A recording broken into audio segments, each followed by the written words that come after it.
Thank you, Honorable Chairman. I'm really grateful that you have allowed me to be part of the panel. Thank you, Nazeer Saab.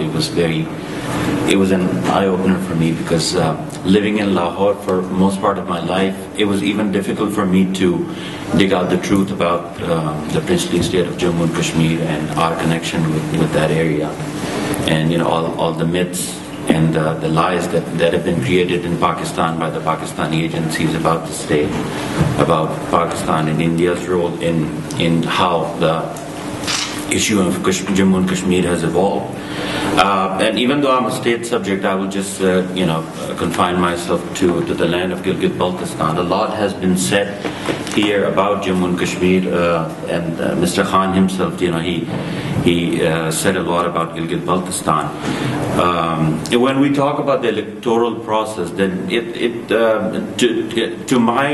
my opinion, I think it starts from 2009 when an ordinance was signed by President Zardari, and there was some sort of a semblance of democratic rights that were given to Gilgit Baltistan. Before that, it was, Gilgit Baltistan has always been ruled by ordinances and LFOs, but this time I think there was some, hope among the local people. Then they would be able to give them the autonomy. And Pervez Musharraf, when he was there as the president, he promised a lot of packages as well. LFO was signed, and elections were, taken place in 2009, and an assembly came into being. And I think it was a very good point that Mr. Ali Adalat raised, that state subject rule was violated, and all these Pakistanis were allowed to come and live and settle in Gilgit Baltistan, and they become the voters.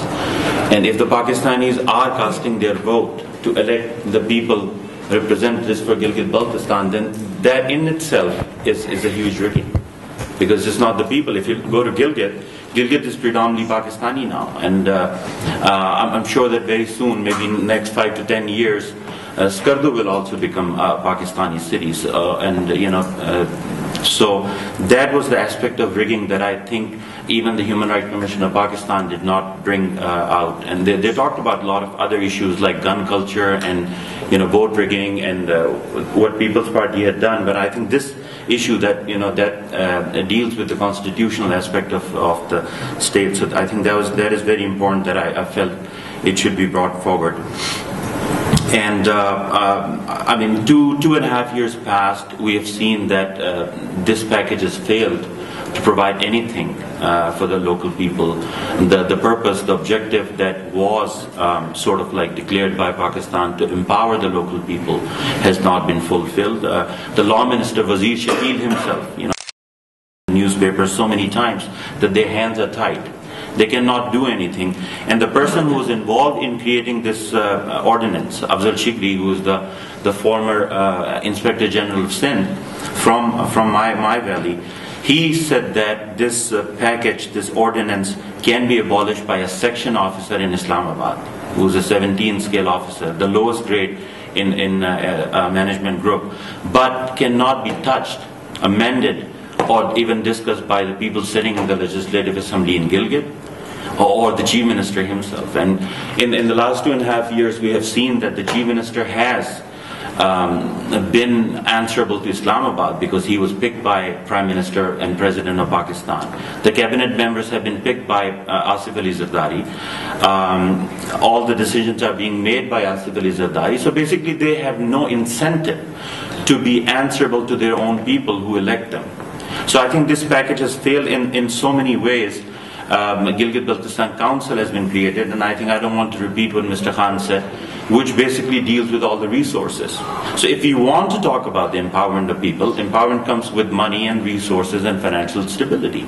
And if you give all the decisions over the resources and policy making over the resources, uranium, gold, copper, forest, our rivers, glaciers, transit routes, Karakoram Highway, the income over the Karakoram Highway, over the custom checkpost, all of that, if you give the decision, an absolute decision to Islamabad, then there's no purpose in having an ordinance where the people go and cast vote, and then they have to just wait for the next 4 years to feel that they have some sort of a right in decision making. But that's about it, just casting their vote.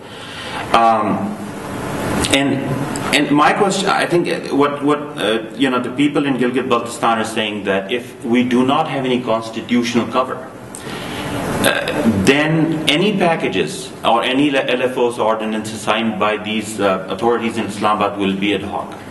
They will not give that authority to the local people, which they deserve or they expect. So if there is no constitutional cover, and I don't think that in the given situation, the way Pakistan is going through, the way it is evolving, it is a failed state. We don't have to say a lot about that. Pakistan cannot really afford to even discuss on amendments in Constitution on Jammu and Kashmir. It will be a matter of life and death for Pakistan if they really want to extend that constitutional cover for AJK or POK, whatever you want to call it, and Gilgit-Baltistan. So if Pakistan cannot really afford to give us the constitutional cover, and we know that this package that we have, or any other ordinances that will be ad hoc and signed by President, Prime Minister, cannot solve our problems, then can we have our own constitution? Or can we have some sort of, benefits that could be extended from BOK's constitution? And even if not that, then there's something that already exists, and that's India's constitution.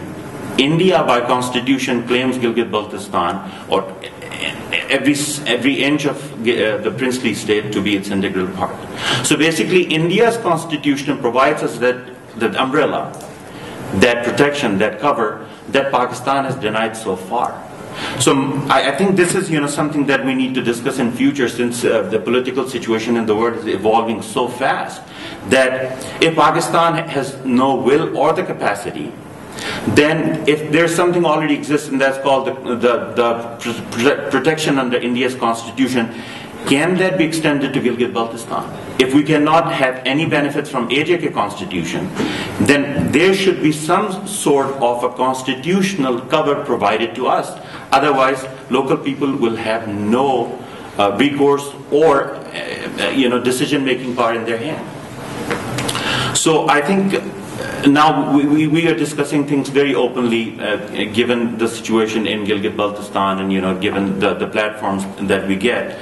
And opening line of control is a very important issue for us. Trade and travel across line of control, important issue for us. Some sort of reunion of Gilgit-Baltistan with Ladakh is really important for us. But I think those should come with constitutional guarantees. So I would wrap up here with maybe some sort of answers we can get from Gilani Saab and other experts sitting here, that what is the solution for Gilgit-Baltistan? How long Pakistan can govern Gilgit-Baltistan the way it is doing? And if Pakistan has no will or the capacity to eventually extend its constitution, then at least can we have any alternatives? Either AJK constitution, Gilgit-Baltistan's own constitution, or extending Indian constitution to Gilgit-Baltistan. Thank you so much.